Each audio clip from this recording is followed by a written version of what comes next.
Hey guys, welcome back to my channel. My name is Denaya. I am a phlebotomist and I'm here to give you some tips on how to keep your patients calm while sticking and before sticking. So if you're interested in wondering how to keep your patient calm and how to make your patients feel more comfortable, then stay tuned. Got me feeling like I'm the GOAT. They asking me for some pictures and I ain't even blow. I'm on my way to the top like I can't be below. They telling me that I'm crazy like I ain't even know. Hit him with a G33 and now he's seeing four. One me, two goons. Okay guys, so in today's video, like I said earlier, this is going to be a phlebotomist, how to keep your patients comfortable or how to make your patients comfortable while sticking and during sticking and even after sticking. So I got some tips written down on my iPad. Let's see how many tips I have. I have I have around 13 tips that you could use while you're sticking someone, before you're sticking someone, after you're sticking someone. So let's get into it. Okay, so as everybody knows, when you are dealing with a patient, when you greet a patient, you always call them by their last name. Some patients, after you say their last name, they'll tell you that they would rather you call them by their first name, but it all depends on the patient. You don't want to assume that a patient wants to be called by their first name. So if you have a patient's label and you have to call them back, or if you're at a plasma center, you have to call them back, usually everyone always call them by their last name. That's with most of the medical jobs that I have as well. We call the patients by their first name first, and the patient will tell you whether they would like to be called by their first name or nickname. Don't ever assume, because some patients don't like their last name being said in a public place. They just want their last name. So don't assume just by looking at the patient, oh, I can call them by their first name, or I can give them, like, say their name is Nicole, and you know how people usually that have the name Nicole, nickname be like Nikki or something. Don't assume that makes the patient, sometimes it can aggravate the patient or make them upset. Just call them by their last name and they will tell you otherwise if they want to be called something different. So we're going to move on to the next tip. Introduce yourself. So usually when I am bringing a patient back, especially at my new job, I'll be like, we're going to pick an example. Miss Hamilton, hello, my name is Denaya. I'm going to be your lab tech. I am going to be drawing your blood for today. So I'm just kind of like introducing yourself. You don't have to say your first and last name.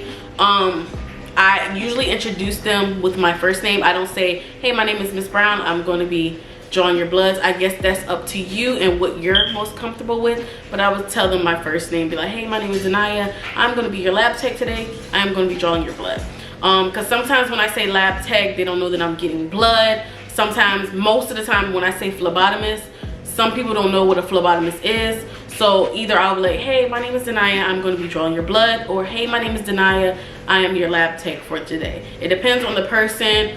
Sometimes I just go back and forth between the two, but don't say phlebotomist because some patients get confused, and when you bring them back to draw their blood, they're like, oh, you're drawing my blood. Some patients don't know.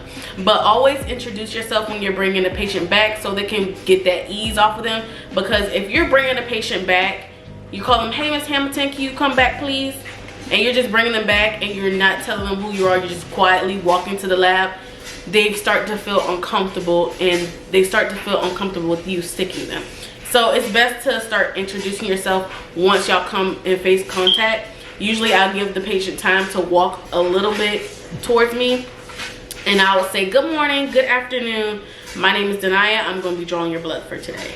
So I don't like tell them while they're all the way in the front of the office. I'll wait till they get like a close distance towards me before I start introducing them. So now we're gonna move on to tip number 3. Start a conversation. Most of the times I usually like to start a conversation because not everybody likes to get their blood drawn. I am a person that hates to get my blood drawn. I know it's ironic, I draw blood every day, but I hate to get my blood drawn. Some people, I'm gonna tell you guys, some people like for you to talk to them while they're getting their blood drawn. Some people do not want you to talk to them at all. I'm one of those people. Please don't talk to me. Don't say nothing to me. Like, I have some people be like, hey, my name is hey, my name is such and such, I'm gonna be drawing your blood, and I'll be like, okay. Like, I don't like engage in the conversation. I just look away and I focus on breathing. And when they start a conversation with me, I just do one word replies, because I know I don't like getting my blood drawn, and I don't like talking while I get my blood drawn. Some patients are rude about it if you start a conversation with them and they're like nervous and they don't want to talk. Some patients will be like, can you please stop talking to me, or can you please not say nothing to me, or whatever the case, because they're nervous. So it's okay for them to be nervous. I haven't had a patient that like cussed me out because they didn't want to get their blood drawn. If somebody does not want to get their blood drawn, you just don't draw their blood. But some patients would rather you engage in a conversation with them. I know how I usually start off. Here, I'm starting over. Hey, Miss Hamilton, can you please come back to the lab? And then if she come back to the lab, hey, my name is Anaya. I'm gonna be drawing your blood for today. How are you doing? And then she replies and I'm like, well, do you have any plans? As we're walking, I'm like, can you sit in this chair for me? And then I ask her first and last name, date of birth, and then I'll ask them about their insurance. And then I'll go and I'll tell them, yes, I'll be with you in just a moment. And then I go get their labels, and then I come back and I start setting up. Once I start setting up my station, I'll be like, well, do you have any plans after your appointment today? And then they'll usually go on and on about their plans, and I engage into that conversation.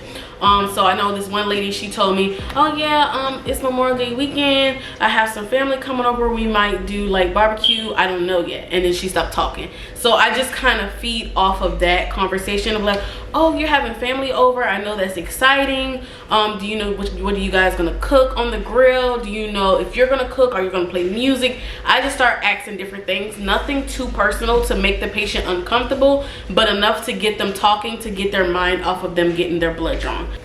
Like I said, you are going to run into some people that when you start a conversation with them, they are going to give you one-worded replies, or they are just going to tell you to stop talking to them, which is understandable because I am like that. But they don't usually get rude about it. So just try to engage in that conversation, try to get their mind off of it, and find a good point to where you're like, okay, I'm going to stick them.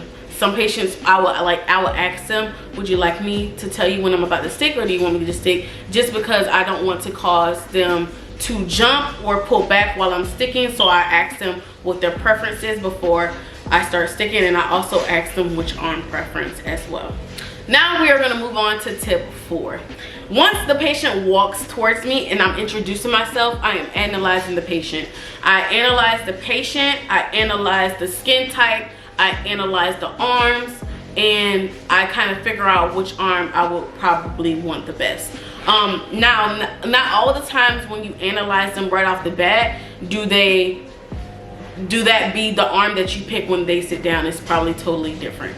But the only reason why I start analyzing the patient once I see them is so I know what I'm like basically getting myself into and what type of needle I'm possibly going to need and stuff like that. Usually with older people with saggy skin and smaller veins, I will have to use a blue butterfly. Usually with the people with the more tighter skin, probably like me, and they look like they could possibly have some good veins. But yeah, so when I analyze, usually the people with the tighter skin, probably like mine, I'll probably look around a little bit more when they sit down, because I know the older people with the saggier skin, most of their veins are hard to find. Now, don't get me wrong, some older people with saggy skin do have really good veins, but 9 times out of 10, when I see older people with saggy skin, it's hard to grasp or anchor that vein, so I will use a blue butterfly needle.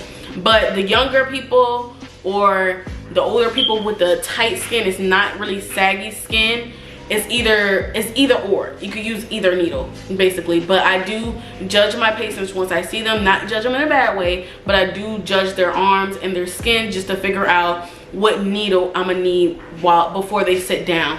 Like I said, not all the times when you judge them when you first see them will be the arm or needle that you choose when they sit down, because you could find something totally different or even better.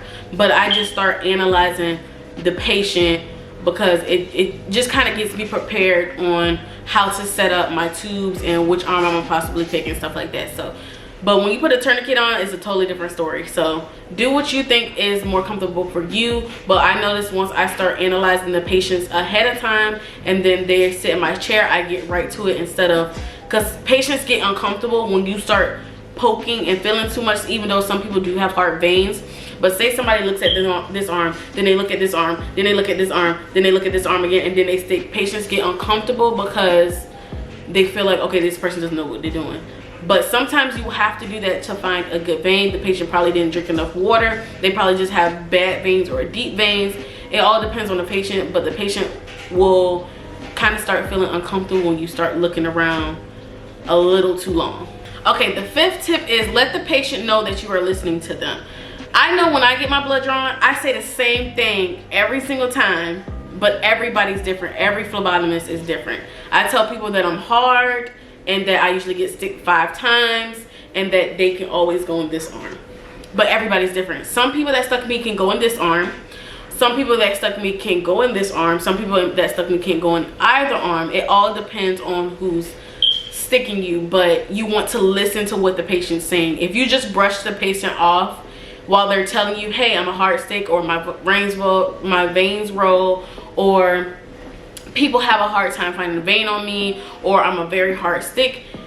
Yes, that all those things that they're saying could be possible, even though you can have confidence in yourself. Hey, they're probably not a hard stick or whatever. Always listen to the patient. Ask them, well, what's your arm preference, or what kind of needle do they usually use? Do you know where they stick you at? Because sometimes people like to get stick up here. Some people like the hand, and some people even like this area that's the last resort, but some people like that area better. So you want to make sure that the patients are feeling heard. Ask them when they be like, oh, I'm a hard stick, and then I'm gonna give you guys like an example. This is Miss Hamilton. Hello, Miss Hamilton, do you have an arm preference today? Yes, I have this arm, my left arm, because my right arm is kind of a hard stick. My left arm usually is better, but it is hard to find a vein. And then here's me. Okay, Miss Hamilton, so do you know where exactly do they stick you at? What type of needle?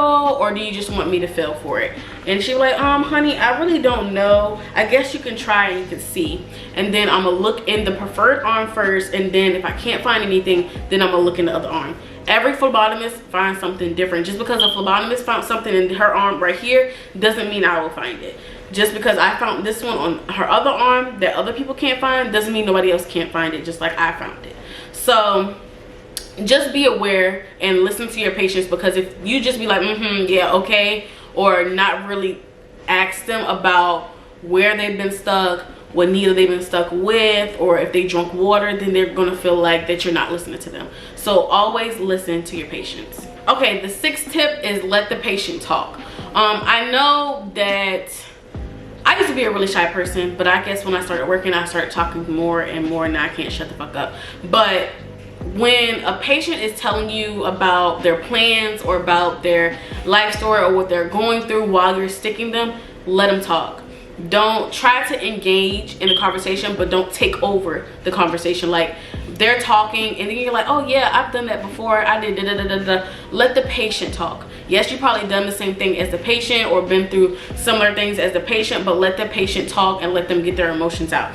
I work in an oncology office, so a lot of my patients go through a lot of stuff. Everybody goes through a lot of stuff, but when they talk about how many times they've been stuck, or they're going through this or they're going through that, I just let them get that out. Like when they say, oh, I've been in the hospital, I've been in the hospital for a week, da da da, I would say, oh, I've been in the hospital for a week as well, so I kind of know how you feel. How has your recovery been? Do you mind telling me like how or what made you go into the hospital? What are you doing to get better? Stuff like that. Just start conversation, and then they will, you know, open up to you and feel more comfortable with you. You don't have to get too personal. That's why I'll be like, if you want to talk about it, you can talk about it. But some people do, some people don't. It all depends on the person. But let the patient express themselves. It can be like their therapy session for when they come in, and they just like let everything off their shoulders, and then they feel better, and then they go see the doctor. So yeah, just let the patient express how they are feeling. Let the patient express themselves. When I say let the patients express themselves, we have a lot of patients that like to joke around. Some patients like to cry because they're in the situation. Like I said, I work in oncology, so it's like a cancer patient. Some of them, not all of them. So some patients do cry.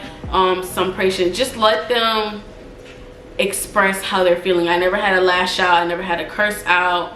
Even when I missed, I had never had that yet. I know it's coming, but I haven't had that yet. But listen to the patient. I had this one patient that told me not to dig and not to move around with a needle. So when I stuck her and I didn't get a flash, I asked for permission before I did. I said, can I move it just one more time?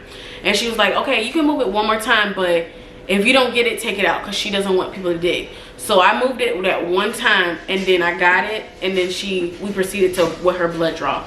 But you always want to ask for permission, because if a patient said don't dig, don't do that, don't do this, listen, ask for permission before you dig and start moving around, because then the patient's not going to trust you, and then they're going to feel uncomfortable. If a patient expressed that they don't like digging or they don't like multiple sticks, make sure you listen to that patient, because if you don't, they're probably never going to try to go to you again. The only time they'll probably go to you if you're the last person in the room. So make sure you let them express themselves and actually listen to what they're telling you. Try to accommodate the patient. When I say accommodate the patient, I do get a lot of people in wheelchairs. So when I go get the patients from the wheelchairs, I do push them, bring them back.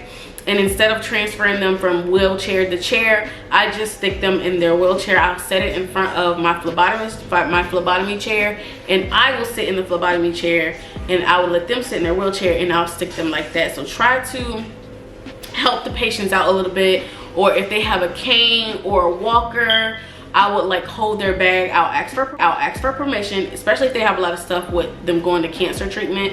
I'll be like, can I hold this? I don't never just grab a purse. I never just grab a bag. I don't never go up to their seat, call their name, and grab all their stuff for them. You ask for permission before you grab their stuff, because some things are very personal, and some people like to do stuff on their own, and some people do not want other people to touch their stuff. So always ask for permission before you accommodate or help that patient. But I usually carry bags for the patient that looks too heavy. I'll ask for, hey, can I hold your bag for you while we walk to the back? And then I'll hold it for them while we walk to the lab. And then I'll hold it for them while we walk to treatment.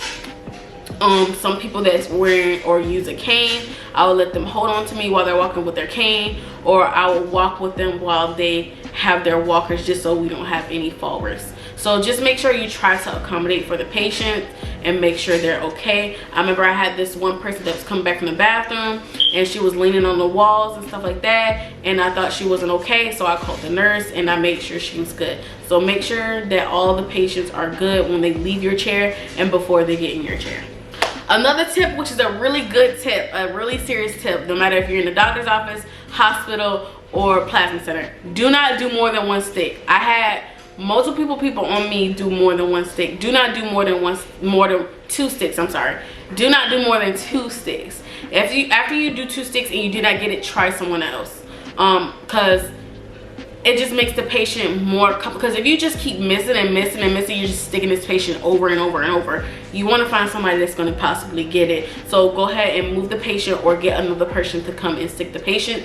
Don't ever stick a person more than twice, because they're gonna hate you. Trust me.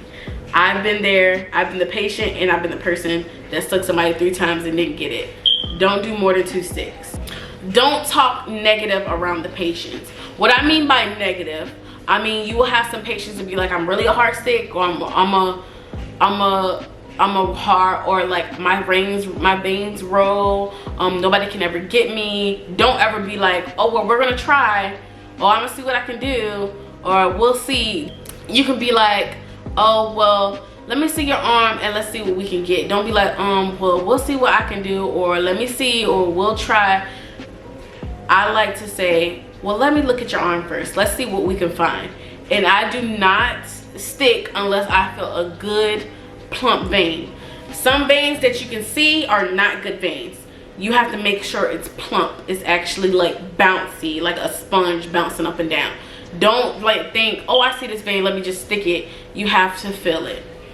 So don't talk negative around the patient, saying, oh, maybe I can get it, we'll see, or like possibly, or whatever. Like, don't use those words like, oh, we're gonna take a look at your arm first, and then we are going to proceed with the stick. Okay, so that's how I would word it, instead of, oh, we'll see what we can do, or maybe we can get it today, or something like that, because then that puts fear in the patient's heart when you say stuff like that. So just be like, you know, talk positive, like, we're gonna get it today, and Let me just feel on your arm and see what we can find first before we get the needle ready and stuff. So just do that.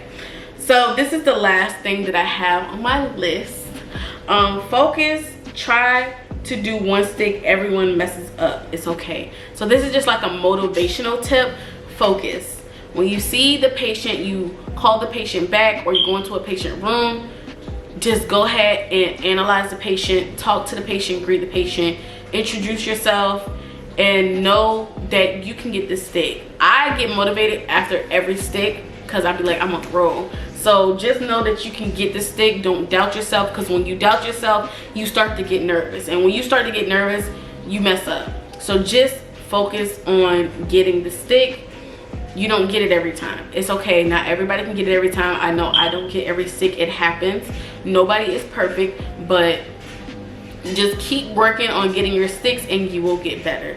Just stay focused and keep practicing. So I hope you guys liked the video. Don't forget to like, comment, share, and subscribe. I'll be posting once a week, if not more than once a week. We're coming back to back with these videos, you guys. So I hope you guys like the content just like I like editing and put them out. Y'all stay safe, stay cautious, be aware of your surroundings, and I'll see you guys in my next video.